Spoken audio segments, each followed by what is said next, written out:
All right. It's been a long time since I made a video, and this one's going to be an important one because this one is why the principles is one of the most amazing ways of helping people with very painful problems or issues or things they're going through in their life that I found that trumps anything else that I've seen out there fundamentally. Before I do that, I want to share my dad recently had a stroke and he was in the hospital. It was his third one. And my dad was sitting there and he had all the stuff connected to his heart and his finger. He had the oxygen meter, everything. He just looked like he had a ton of stuff. And right behind him, it was going beep, beep, beep. And I sat with him and I said, "Hey, Dad, what do you think is happening? Why's your blood pressure up and all that?" And he told me he had a fight about sesame seeds, whether my mom filled them up or not, or my mom's like, "Did you finish all the sesame seeds or something?" While he's telling me about the sesame story in the hospital, all of a sudden the machine behind him started going, did it, beep, beep, beep, beep, beep, beep, beep, beep, beep. And then a nurse had to come in and like tell him, "Hey, what's going on?" and turn it off and say, "Hey, are you okay?" And he's like, I'm fine." He started to breathe again and it started to go down. I sat with him and I said, "You know what's crazy? Mom's not here right now, but she's still in your head to the point where it has a objective thing that's happening behind you that's caused your blood pressure went back up, your heart rate went back up. You can see everything that's going on in real time, even though the experience isn't happening for you except in your head." And he had this like, holy crap moment and realized how much having an idea in your head or an experience in your head has an objective truth to it. And we started talking about like how thought works and what it does. And obviously, I didn't even have to tell him how thought works. He got to see it in real time. As we started talking, I realized what the value of the principles are. It's that we get to solve painful problems with a very painless solution. I'll say that one more time. We get to solve very painful problems with very painless solutions. What's the painless solution? Is that they get to see something for themselves without having to take 8 steps or a 10-step action plan. They see something, and that immediate seeing shifts their perception of the world. It's the most painless way for people to have an experience of something new. And I see people who do other modalities, and it's like, what do you think is happening? Do you think is what's going on in your childhood? Now, if I would have asked him what's going on in his childhood, he would have probably went, "Oh my God, it could have been when I was 8 years old." And guess what would have happened? We don't want them to have the stuff in the back to start spiking up. We want them to see why it spikes up. We want to go one layer behind that. If they get reminded of an experience, there's going to be an objective reality out there that will correlate to the experience they're having. Those machines are basically translating the level of or quality of the thought they're having. It actually shows you right there. So if you walked around, if all of us walked around in the world with a heart rate monitor and a blood pressure monitor, we would 100% know that if we are having some sort of low quality thought, that machine will tell us exactly that we're having it. It doesn't even have to, we wouldn't even have to know what it is. Like it's crazy if we went around and we'd be like, "Ooh, that person's having a lot of thinking. Ooh, that person looks like he has a lot on his mind. Ooh, that person is ruminating." If we all walked around like this, it'd go, "Dit-dit-dit-dit-dit." We walk, see someone else and so dun dun dun dun dun dun, and they're just in bliss. And it's a translator. We have a literal translator of something that tells us our thought experience uh, machine. And I never really correlated it to that, and he got to see it. And so when he goes home and he checks his blood pressure, he can actually know, "Oh, today I had a good day," and his blood pressure tends to be fine. And when he's comes home from work, or him and my mom get into some scuffle, he puts it on and immediately he can go, okay. And he actually now can see that he doesn't have to try to figure out what's going on. He gets to go, oh, I know what is going on. So he goes on a walk, he goes and does something.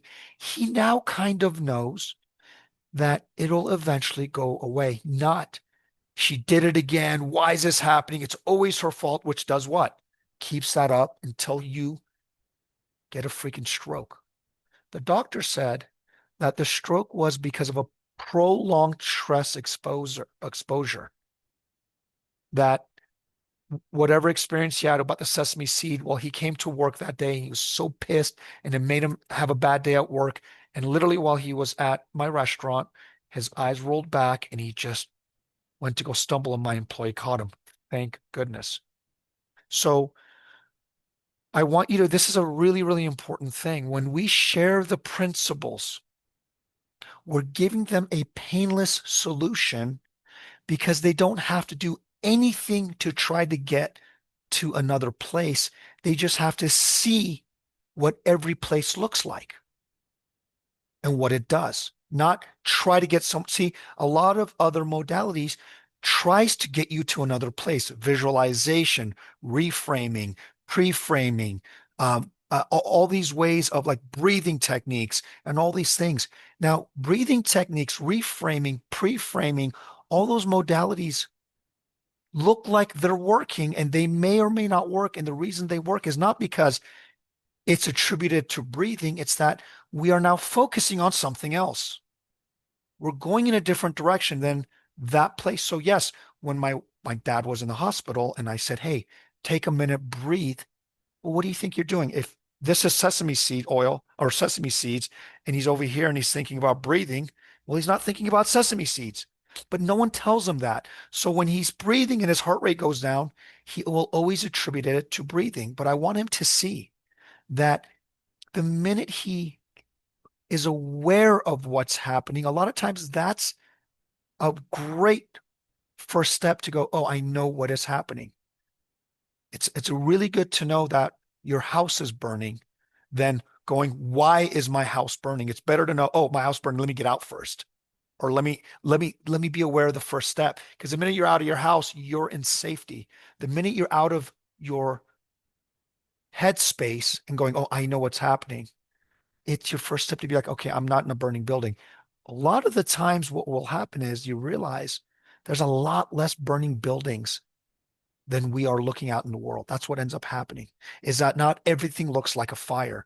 For my father, because he has this idea about his relationship with my mom, everything is a fire. So running out of sesame seeds was like a fire burning down his house. Well, if you constantly are going and thinking your house is burning down, of course you're going to get a stroke. But if you see that sesame seeds and your house burning down are not the same thing, I think that would be really useful. I think that's a very painless way to show people the power of the principles. So when you are having conversations to people, don't dismiss the simplicity of this worldview, this paradigm. It's so simple that we often start over metaphoring this thing and we start overthinking it. Here's a book on the metaphors. Here's a book on principles. Here's read this and read that. I love that. But the main thing is pointing him to the truth of what's actually happening over and over and over again. And he starts sounding like a broken record. But the point is, and in my next video, I'm going to talk about how to do that. There's something called setting up the table that gives them permission for you to enter their world. There's a way that I've found that works really well. If you guys want to see that, please comment below and let me know. I'd love to see that and I will do that. But there is a way to do it that's structural for me that ends up working out really, really good for the way that I share the principles. Now, everyone says, just share from the heart and all that. I agree with that. I ended up doing over 500 talks on the principles when I was at the recovery center. You end up learning very effective ways that you can speak from the heart and have some guardrails that give you some, it doesn't, it just gives you enough moving room that you don't start being repetitive or parroting other principles practitioners and all that stuff. It's in your voice, but in a way that is very clear and very insightful for others to see. So I will share that with you. But in the meantime, if you want to see that, please comment. Please click the subscribe button. I love it. I haven't done this in a long time. I want to get back into this because I miss you guys. I get so many emails and phone calls about this conversation that I'm finally like, I'm going to share what I do. I'm actually going to open up a lot of the things that I did at the recovery center that gave people real impact really fast for their painful problems and how I was able to come up with very simple, painless solutions that were extraordinarily powerful, right? And that's what I'm going to do. Thank you so much for listening. I'll be on the next video soon. Stay tuned and talk to everybody soon.